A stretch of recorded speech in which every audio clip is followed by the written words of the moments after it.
I got a hot tip for music makers and music teachers today. Time for school. This is going to challenge some of you and validate others of you. If you are teaching or doing most of your musicality based on what's written on the page, you probably aren't doing enough. If you've been on this channel long enough, you know that we talk about how the thinking part of the brain is right here, but the feeling part of the brain, where music actually lives, it's much deeper.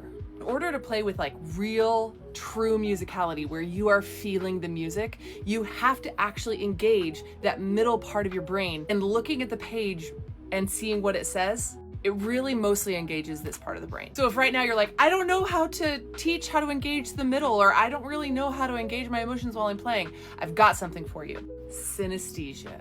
The technical definition for synesthesia, it's called like a union of the senses. It's when you have an inducer sensation and you get a concurrent sensation in another place. That's a boring way to say that if you hear a sound, you might see a color, or you might see a shape, or you might feel a sensation. It's really interesting. It's not just hearing and seeing colors. It can be a lot of different things. Now, for real synesthetes, this is really automatic and consistent over time, but we all have a form of synesthesia. We should be using that common synesthesia all the time in our teaching. Let me give you an example. I'm relatively unique in that I teach very, very, very small children music, and particularly piano. And when I am trying to teach them the difference between high notes and low notes, I will actually say things like, can you play some keys and tell me which ones sound darker and which ones sound brighter? I have yet to have any child get that wrong. Then I'll say things like, if this was the ocean, which one sounds deeper